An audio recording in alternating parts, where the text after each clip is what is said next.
హైదరాబాద్ పాత బస్తీలో చార్మినార్కు కొద్ది దూరంలో ఉన్న చౌమహల్లా ప్యాలెస్ అసఫ్ జాహీ నిజాం పాలకుల అధికారిక రాజభవనంగా దాదాపు 2 శతాబ్దాల పాటు ఉపయోగించబడింది. రాజకీయ పరిపాలన, రాజదర్బార్, విదేశీ అతిథుల స్వాగతం, ముఖ్యమైన ప్రభుత్వ కార్యక్రమాలు ఈ ప్రాంగణంలోనే జరిగేవి. నేడు ఇది హైదరాబాద్ చరిత్రను గుర్తు చేసే ప్రముఖ వారసత్వ కట్టడంగా నిలిచింది. ఈరోజు మనం ఈ హిస్టారికల్ ప్యాలెస్ని ఎక్స్ప్లోర్ చేద్దాం.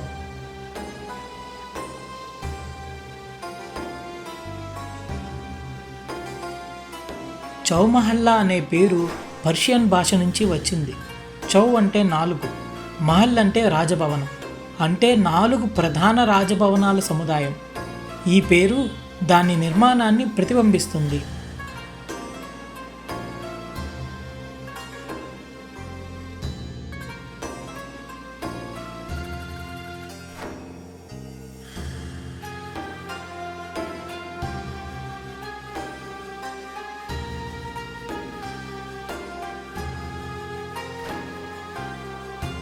అసఫ్ జాహీ వంశాన్ని మొదటి నిజాం మీర్ కమీరుద్దీన్ ఖాన్ 1724లో స్థాపించారు. అయితే చౌమహల్లా ప్యాలెస్ నిర్మాణం ప్రధానంగా 2వ నిజాం కాలంలో ప్రారంభమై తర్వాతి నిజాంల పాలనలో విస్తరించింది. ఒకే రాజు నిర్మించిన భవనం కాకుండా అనేక దశల్లో అభివృద్ధి చెందిన రాజభవనం ఇది.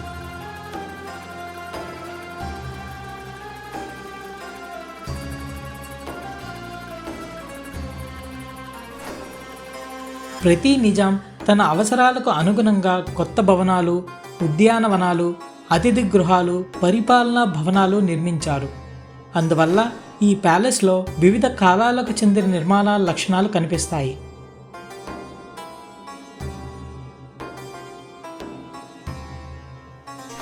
చౌమహల్లా ప్యాలెస్ నిర్మాణంలో పర్షియన్, మొఘల్, రాజస్థానీ, యూరోపియన్ శైలిలో ప్రభావం కనిపిస్తుంది.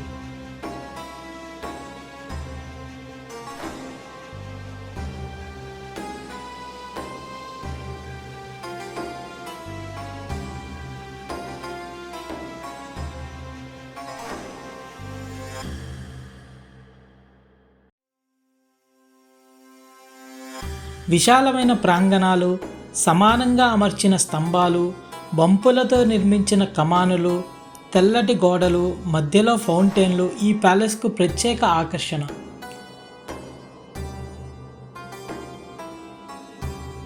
ఈ నిర్మాణం కేవలం అందం కోసం మాత్రమే కాదు, వేసవిలో చల్లని గాలి ప్రసరించేలా, సహజ కాంతి ఎక్కువగా వచ్చేలా భవనాలను రూపొందించారు. చౌమహల్లా ప్యాలెస్లో అత్యంత ముఖ్యమైన భవనం ఖిల్వత్ ముబారక్. ఇదే అధికారిక దర్బార్ హాల్.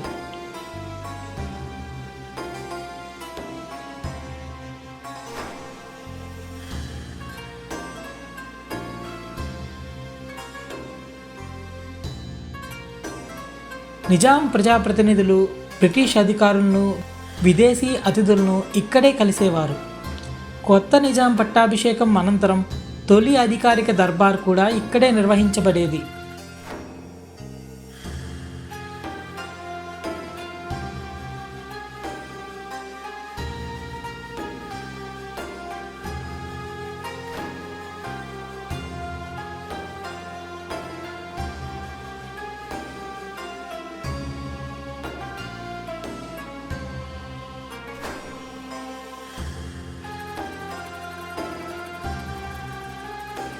ఈ హాల్లోనే మనం నిజాం రాజుల యొక్క పరిపాలనా కాలాలు కూడా చూడవచ్చు.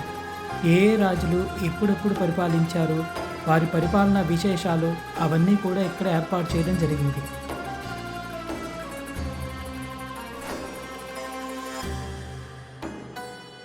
నిజాం రాజుల పరిపాలన కాలంలో వారి యొక్క రాజముద్రికలను, రాజచిహ్నాలను ఇక్కడ మనం చూడవచ్చు.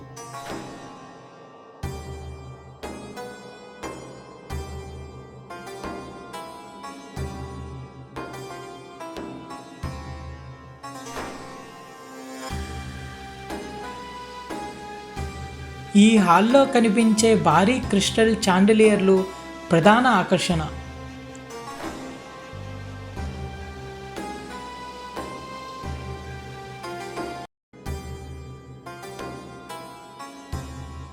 వాటిలో కొన్ని యూరోప్ నుంచి తెప్పించబడినవిగా చారిత్రక ఆధారాలు సూచిస్తున్నాయి.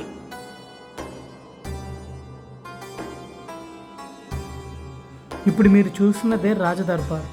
ఇక్కడి నుంచే నిజాం రాజులు పరిపాలనా విధానాలని నిర్ణయించేవాళ్ళు.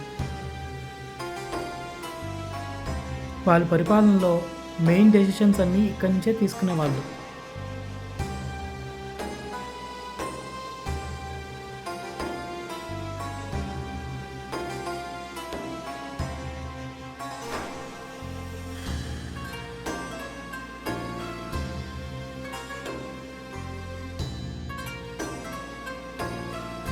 చౌమహల్లా ప్యాలెస్ కేవలం రాజుల నివాసం మాత్రమే కాదు, ఇది ఒక పరిపాలనా సముదాయం. రాజకుటుంబ సభ్యులకు ప్రత్యేక భవనాలు, అధికారుల కార్యాలయాలు, అతిథి గృహాలు, సమావేశ మందిరాలు, ఉద్యానవనాలు అన్నీ ఈ ప్రాంగణంలోనే ఉండేవి. రాజ్య పరిపాలనకు సంబంధించిన అనేక కార్యక్రమాలు ఇక్కడి నుంచే నిర్వహించబడేవి.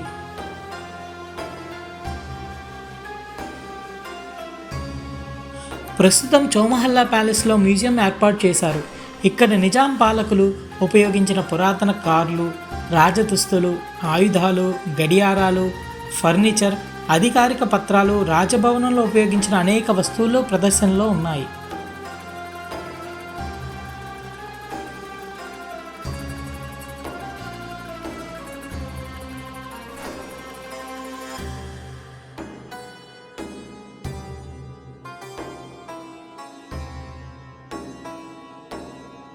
వీటి ద్వారా ఆ కాలం జీవనశైలి, రాజదర్బార్ వ్యవస్థ, కళా సంపద గురించి అవగాహన పొందవచ్చు. హైదరాబాద్ భారతదేశంలో విలీనమైన తర్వాత ఈ ప్యాలెస్ ప్రాముఖ్యత తగ్గింది. కాలక్రమంలో కొన్ని భవనాలు దెబ్బతిన్నాయి.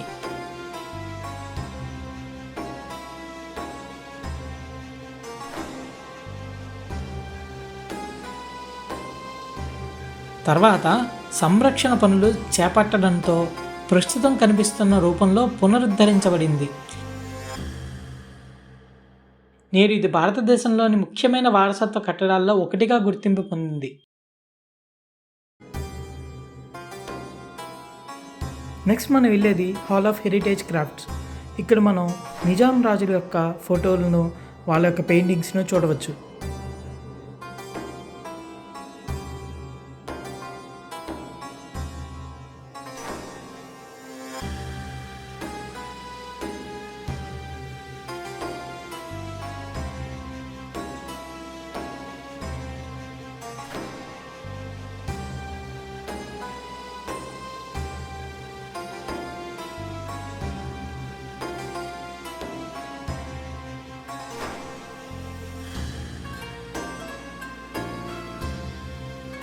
ఈ హాల్లో నిజామ్స్ వాడిన క్రాకరీ ఐటమ్స్ అయితే మనం చూడొచ్చు అన్నమాట. అంటే వాళ్ళు వాడిన పాత్రలు, next cups and tea cups and different items అనేది మనం ఇక్కడ చూడొచ్చు అన్నమాట.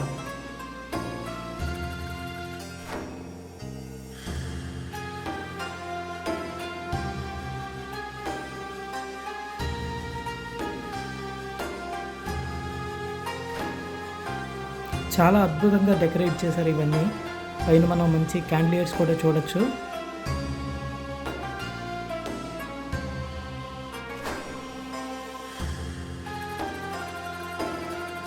వీటిని బట్టి మనం ఏం తెలుసుకోవచ్చు అంటే, ఆ రోజుల్లో రాజులు వారి యొక్క లైఫ్ స్టైల్ ఎలా ఉండేది, వాళ్ళ యొక్క లివింగ్ స్టాండర్డ్స్ ఎలా ఉంటాయి, అవన్నీ మనం తెలుసుకోవచ్చు అన్నమాట.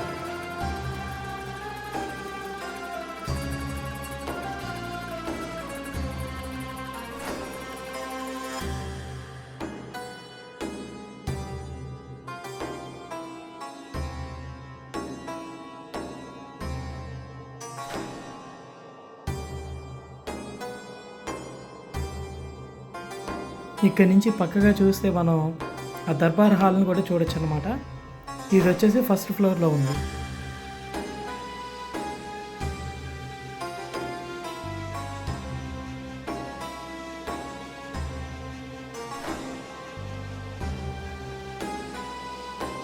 నెక్స్ట్ మనం నిజాం రాజులు వాడిన కత్తుల్ని, ఆర్మర్స్ని అవన్నీ చూడొచ్చు అనమాట ఇక్కడ.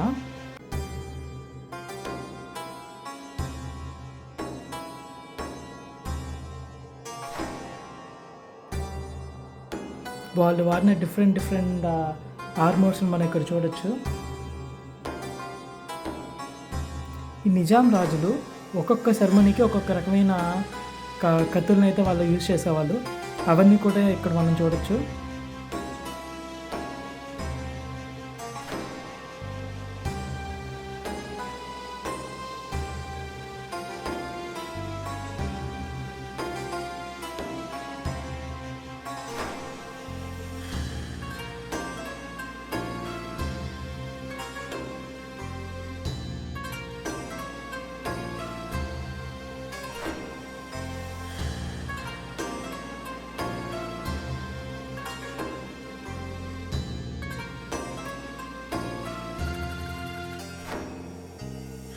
నిజాం రాజులు యూజ్ చేసిన చైర్ అనమాట ఇది.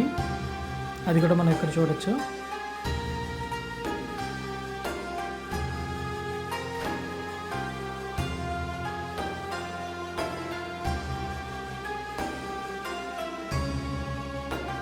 ఇది వాళ్ళ ఎంబ్లం అన్నమాట. అలాగే వాళ్ళు వాడిన కత్తులు, వాళ్ళు యూజ్ చేసిన టోపీలు అవన్నీ కూడా మనం ఇక్కడ చూడొచ్చు. ఈ హాల్ ఏంటంటే పూర్తిగా వాళ్ళ యొక్క డిఫరెంట్ పిక్చర్స్ అయితే మనం ఇక్కడ చూడొచ్చు.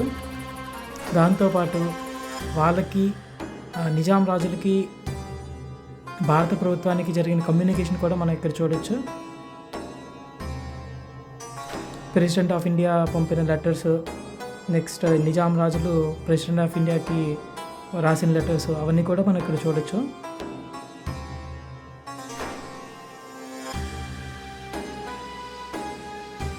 అదేవిధంగా నిజాం రాజులకి భారత ప్రభుత్వం ఇచ్చిన సత్కారాలు కూడా ఇక్కడ మనం చూడొచ్చు. ఈవెన్ భారత ప్రభుత్వమే కాకుండా బ్రిటిష్ ప్రభుత్వం కూడా వీళ్ళకి చాలా విధమైన సత్కారాలు అయితే చేసింది. అవి కూడా మనం ఇక్కడ చూడొచ్చు. ఇక్కడైతే డిఫరెంట్ టైప్స్ ఆఫ్ కత్తులు అనేది మనం చూడొచ్చు. ఇక్కడ వాళ్ళు ఏవే రకాలైన కత్తులు యూజ్ చేసేవాళ్ళు నిజాం రాజులు అనేది ఇక్కడ చూడొచ్చు.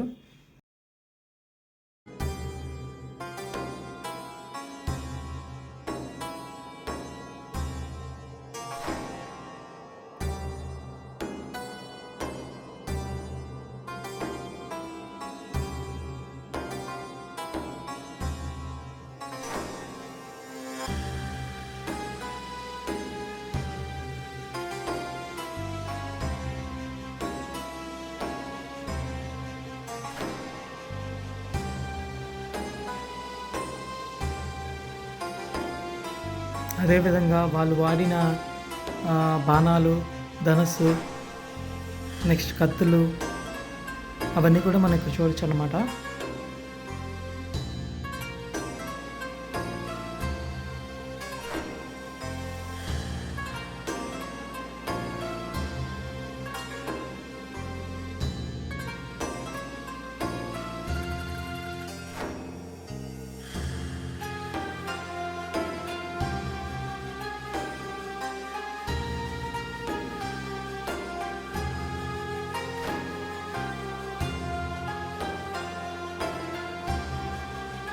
కత్తులు మాత్రమే కాకుండా వాళ్ళు వాడిన గన్స్ కూడా ఇక్కడ డిస్ప్లేలో పెట్టడం జరిగింది.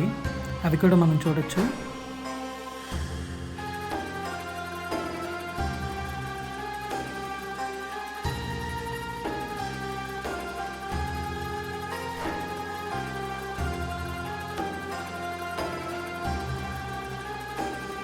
చౌమహల్లా ప్యాలెస్లో జరిగే అధికారిక దర్బార్లలో మహి, వాహు, మరాతిబ్ అనే రాజలాంఛనాన్ని కూడా ఉపయోగించేవారు. పర్షియన్ సాంప్రదాయం నుంచి వచ్చిన ఈ చిహ్నంలో చేప ఆకారం ఉండేది. ఇది సాధారణ అలంకారం కాదు, రాజు అత్యున్నత గౌరవం ఇచ్చిన వ్యక్తికి లభించే ప్రత్యేక గుర్తింపు. అధికారిక ఊరేగింపుల్లో ఈ రాజలాంఛనాన్ని ముందుగా మోసుకెళ్లడం ఆ వ్యక్తికి రాజదర్బార్లో ఉన్న ప్రత్యేక స్థానాన్ని సూచించేది. చేప ఆకారంలో ఉన్న పైభాగాన్ని అయితే మనం ఇక్కడ చూడవచ్చు.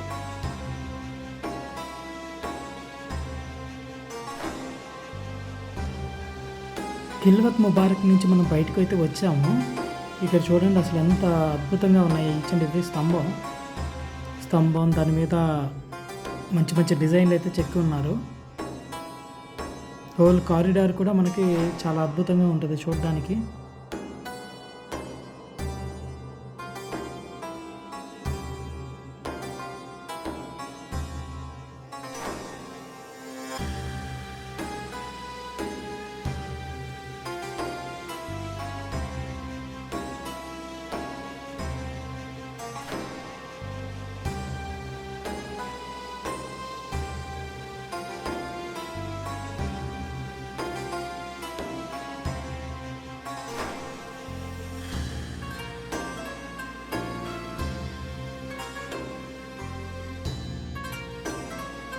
ఇప్పటిదాకా మనం చూసింది ఖిల్వత్ ముబారక్ అనే మహల్. ఇది కాకుండా ఇంకో 3 మహల్లు ఉన్నాయన్నమాట. అవేంటంటే రెహ్నియత్ మహల్, అఫ్జల్ మహల్, మెహతాబ్ మహల్. ఇప్పుడు ఆ రూట్లో మనం వెళ్తున్నాం. ఈ రూట్లో వెళ్తే మనకు ఆ మహల్స్ కూడా కనిపిస్తాయి అన్నమాట. చాలా అద్భుతంగా ఉండే గార్డెన్స్ అవన్నీ ఉంటాయి ఇక్కడ. సో అవన్నీ మనం ఇక్కడ చూడొచ్చు.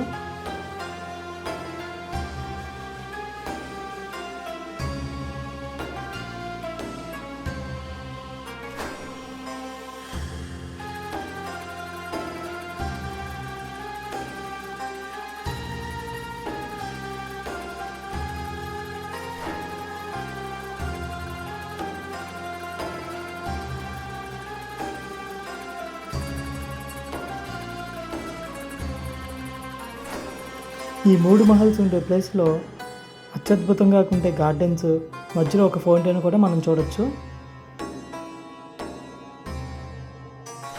ఆ కాలంలోనే మన హైదరాబాదు భారతదేశంలోని అభివృద్ధి చెందిన నగరాల జాబితాలో మొదటి స్థానంలో ఉండేది.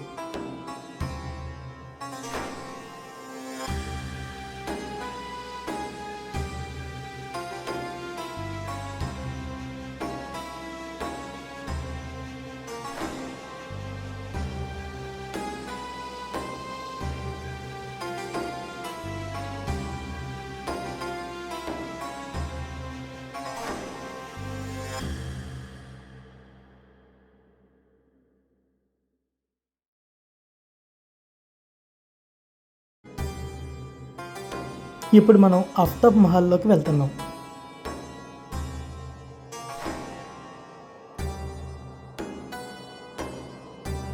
ఈ మహల్ కూడా చాలా అద్భుతంగా ఉంటుంది.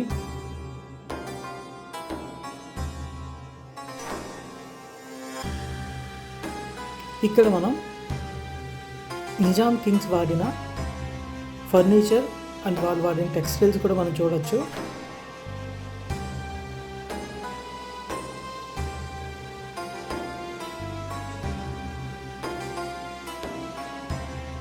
ఈ కాస్ట్యూమ్స్ కూడా లైక్ వాళ్ళు ఏ విధంగా వాళ్ళ కాస్ట్యూమ్స్ ఉండేవి ఆ రోజుల్లో అనేది ఇక్కడ మనం చూడొచ్చు అన్నమాట. మీరు ఏ హాల్కి వెళ్ళినా సరే అద్భుతమైన క్యాంటిలివర్స్ అయితే ఉంటాయి.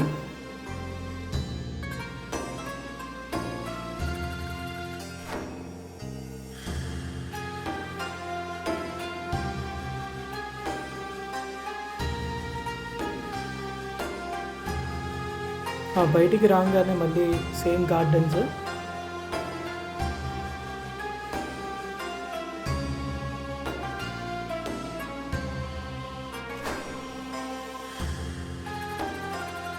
ఇంకొంచెం ముందుకెళ్తే మనం వింటేజ్ కార్స్ని కూడా చూడొచ్చు. నిజాం రాజుల యొక్క వింటేజ్ కార్ కలెక్షన్. అక్కడికి ఇప్పుడు వెళ్తున్నాం మనం. ఆ రోజుల్లో నిజాం రాజులు వాడిన కార్స్ అన్నమాట. చాలా అద్భుతంగా ప్రిజర్వ్ చేశారు ఆ కార్స్ అన్నిటిని ఇక్కడ.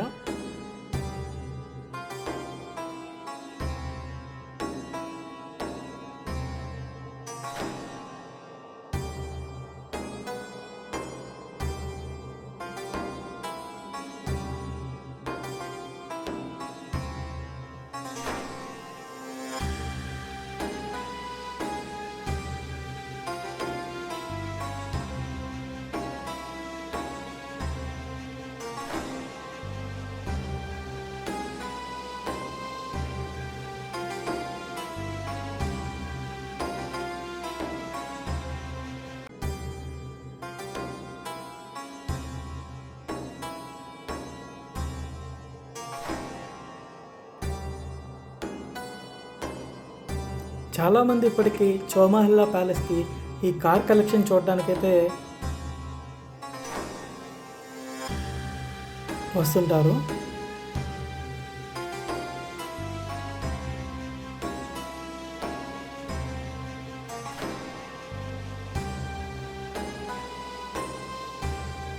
అలాగే వాళ్ళు వాటిని బైక్స్ కూడా మనం ఇక్కడ చూడొచ్చు.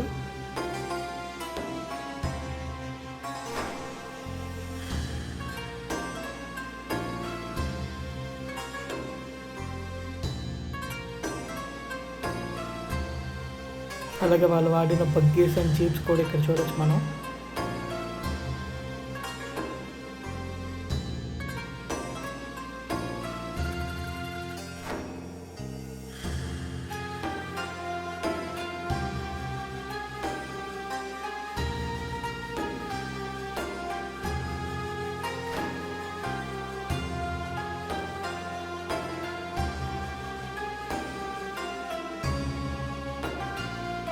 చౌమహల్లా ప్యాలెస్ చరిత్రను పరిశీలిస్తే ఇది కేవలం ఒక రాజభవనం మాత్రమే కాదని అర్థమవుతుంది.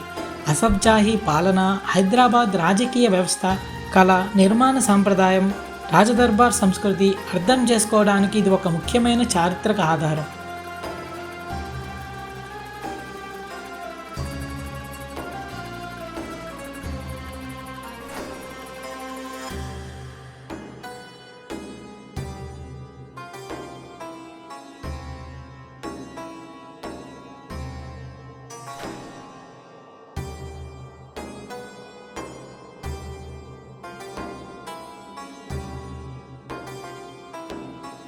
ఈరోజు వేలాది మంది సందర్శకులు ఈ ప్యాలెస్ను చూడటానికి వస్తున్నారు.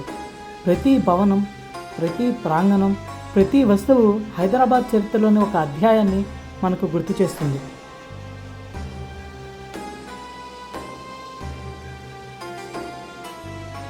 ఇప్పుడు మీరు చూస్తున్నది క్లాక్ టవర్. దీన్నే కిల్వత్ క్లాక్ టవర్ అని కూడా పిలుస్తారు. ఆ రోజుల్లో ప్రజలు ఈ గడియారం చూసే వాళ్ళ గడియారాలు సరి చేసుకునే వాళ్ళంట.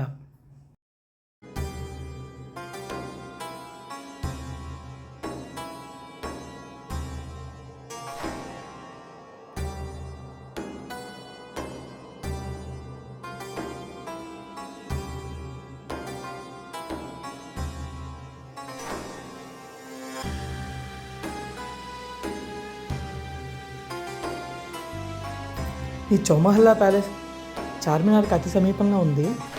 దీని లోపలికి మనం వెళ్ళాలంటే ఫస్ట్ టికెట్ అనేది తీసుకోవాలి. అది పెద్దలకు వచ్చేసి 150 రూపీస్, పిల్లలకు వచ్చేసి 50 రూపీస్ పడుతుంది. నెక్స్ట్ వచ్చేసి ఫారినర్స్కి అయితే 500 రూపీస్ అయితే ఛార్జ్ చేస్తున్నారు. లోపల మనం ఫొటోస్ తీసుకోవాలన్నా, వీడియోస్ తీసుకోవాలన్నా సరే ఒక 50 రూపీస్ మొబైల్ ఫోటోగ్రఫీకి ఎక్స్ట్రా పే చేయాలి. చౌమహల్లా ప్యాలెస్ లాంటి చారిత్రక కట్టడాలు కేవలం రాళ్లతో కట్టిన భవనాలు కాదు. మన దేశ చరిత్రను, మన సంస్కృతిని, మన నగర అభివృద్ధిని గుర్తు చేసే సజీవ సాక్ష్యాలు. ఈ రాజభవనంలో పాలించిన రాజులు ఎవరు, వారు ఎక్కడి నుంచి వచ్చారు అనేది చరిత్రలో ఒక భాగం. కానీ ఈ నేల, ఈ నగరం, ఈ వారసత్వం మాత్రం మనందరిది.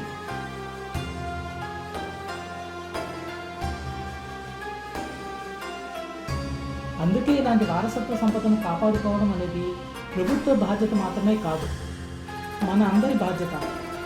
మన పిల్లలు కూడా ఇలాంటి చారిత్రక కట్టడాలను చూసి వారి చరిత్రను తెలుసుకునే అవకాశం ఉండాలంటే ఇవాళ వాటిని మనం సంరక్షించాలి. చరిత్రను మనం మార్చలేం, కానీ చరిత్రను మనం కాపాడుకోవచ్చు. ఈ వీడియో మీకు నచ్చినట్లయితే లైక్ చేయండి, మీ స్నేహితులతో షేర్ చేయండి.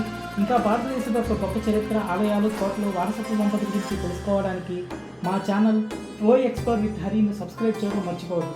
మళ్ళీ మరో అద్భుతమైన చారిత్రక ప్రదేశంతో కలుద్దాం. శివాయ నమః. Our heritage is our pride.